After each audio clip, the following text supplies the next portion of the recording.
पेरियार जयंती पर सामाजिक न्याय की हुंकार, जिसकी जितनी संख्या भारी उसकी उतनी हिस्सेदारी। महात्मा फुले सभागार में दलित पिछड़ा वर्ग समाज संगठन ने उठाई समानता और सम्मान की बुलंद आवाज। आपको बता दें, महात्मा फुले सभागार में आयोजित ईवी रामास्वामी पेरियार जी की जयंती पर विचारधारा विस्तार कार्यक्रम ने सामाजिक चेतना को नई ऊर्जा दी।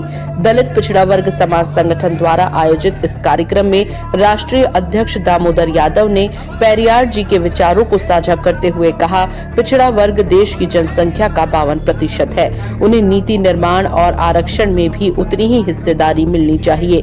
ये अधिकार नहीं, न्याय है। कार्यक्रम में वक्ताओं ने स्वामी रामभद्राचार्य द्वारा डॉक्टर भीमराव अंबेडकर के प्रति की गई अपमानजनक टिप्पणी की कड़ी निंदा की। संगठन ने इसे संविधान और दलित अस्मिता का अपमान बताते हुए पुलिस को औपचारिक ज्ञापन सौंपा और FIR दर्ज करने की मांग की।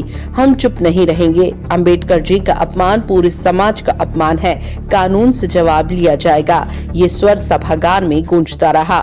ये सिर्फ एक आयोजन नहीं, बल्कि समानता, सम्मान और अधिकारों की पुनः स्थापना की घोषणा थी। पेरियार जी की जयंती पर यह संकल्प लिया गया कि हर अपमान का जवाब संविधान के दायरे में दिया जाएगा और हर वर्ग को उसकी हिस्सेदारी दिलाने की लड़ाई जारी रहेगी।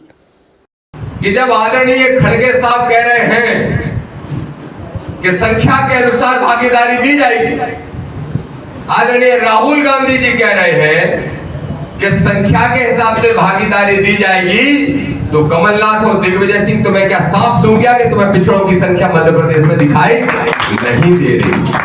हमारी लड़ाई 132 टिकट की थी कि 132 टिकट दे दो, और टिकट दे रहे थे 62। इसलिए मैंने उस कांग्रेस को ठोकर लगाई और इसलिए किसी भी राजनीतिक दल का हिस्सा बन के नहीं, बल्कि बाबा साहब के मिशन पे आप सबकी दम पे आगे बढ़ने का काम कर रहा हूं। और मैं कहूंगा सभी पार्टी के साथियों को जो दूसरे दलों में काम करते हैं, करो, कोई बुराई नहीं, कोई समस्या नहीं, लेकिन जब बात आए आपके हक और हुकूक की, तो फिर किसी कीमत पे समझौता मत करो। किसी कीमत पे इतने स्वार्थी मत बनो कि हमें पार्षद का टिकट मिल जाए, हमारी समाज के सारे काट दो, हमारे अपनों के सारे काट दो। और अगर ऐसी सोच रखते हुए काम करते रहोगे तो क्षमा करना, बाबा साहब हो, चाहे कांसीराम साहब, चाहे फुले साहब हो, चाहे पेरियार साहब, सबको धोखा देने का काम कर रहे हैं, सबको धोखा देने का काम कर रहे हैं। इसलिए मैं आज इस मंच से आह्वान करता हूं राजनीतिक दलों के अंदर काम करने वाले SC ST OBC के लोगों को।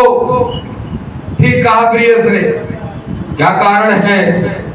उन राजनीतिक दलों के अंदर SC की विंग बनी है, OBC की विंग बनी है, मुस्लिमों की विंग बनी है, क्या नाम से, अल्पसंख्यक, ST की बनी, SC की बनी, OBC की बनी, किसानों की बनी, मजदूरों की बनी,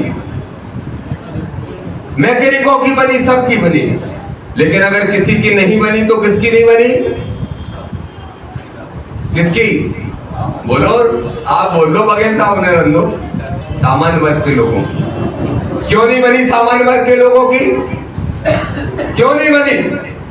इसलिए नहीं बनी क्योंकि पार्टी उनकी है और उनके बाप की है, ये दोनों पार्टियां, इसलिए नहीं बनी। और तुमको टुकड़े डाले जाते हैं कि तुम इस विंग में हो जाओ, तुम इस विंग के सदस्य बन जाओ।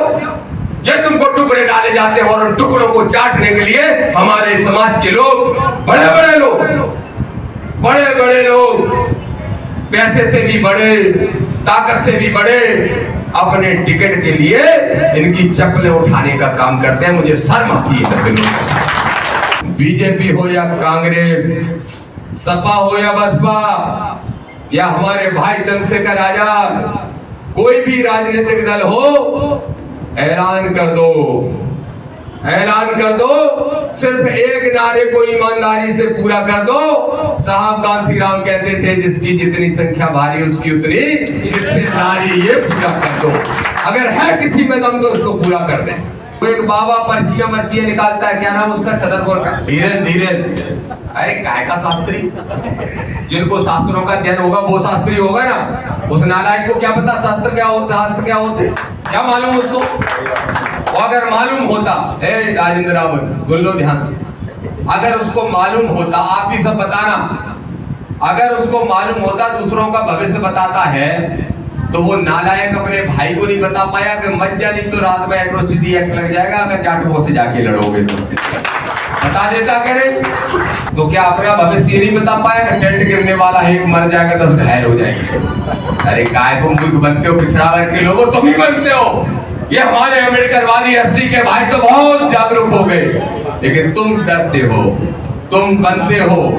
एक और बाबा है यहाँ का पड़ोस का तुम्हारे प्रदीप, हाँ, बोला बेलपत्र चिपकाया शंकर जी पे, चाहे तुम्हारे बच्चे ने 12 महीने में से एक भी दिन नहीं पढ़ा हो, बेलपत्र चिपकाया पास हो जाएगा। उसका खुद का बेटा फेल हो गया।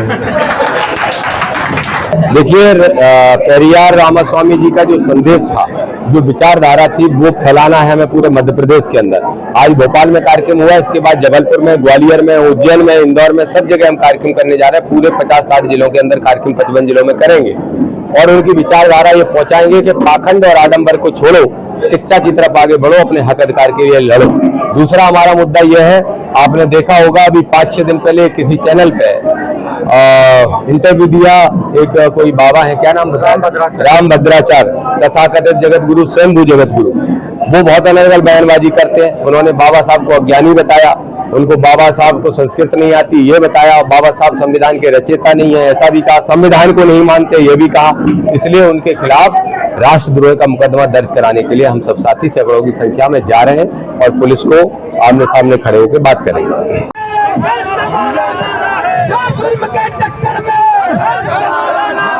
संघर्ष हमारा नारा है, जिंदाबाद जिंदाबाद, हम तुम्हारे साथ हैं।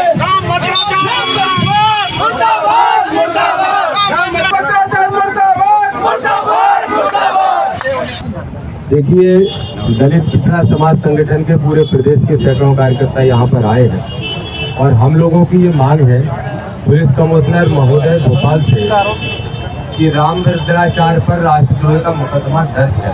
बाबा साहब का अपमान किया, भारतीय संविधान का अपमान किया, सरकार से बड़े ये बाबा आजकल बनने की कोशिश कर रहे हैं। जिस भारत सरकार ने भारत रत्न बाबा साहब को दिया सामाजिक न्याय की लड़ाई और संविधान लिखने के लिए, उन बाबा साहब का अपमान करने का काम किया।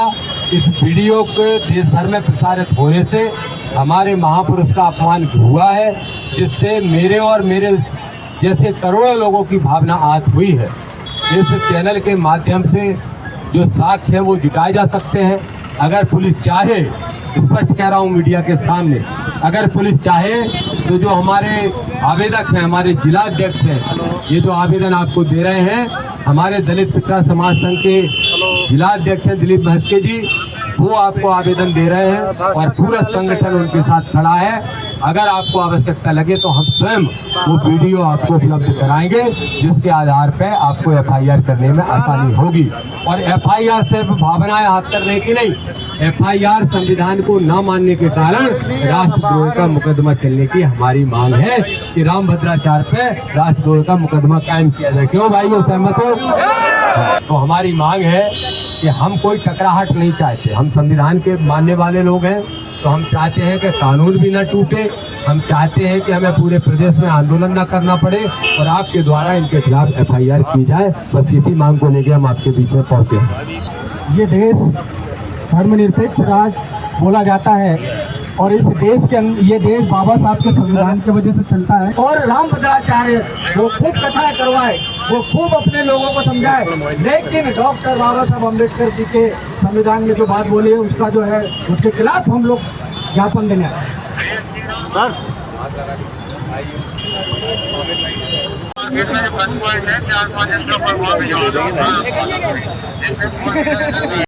हमारे चैनल को अभी सब्सक्राइब करें।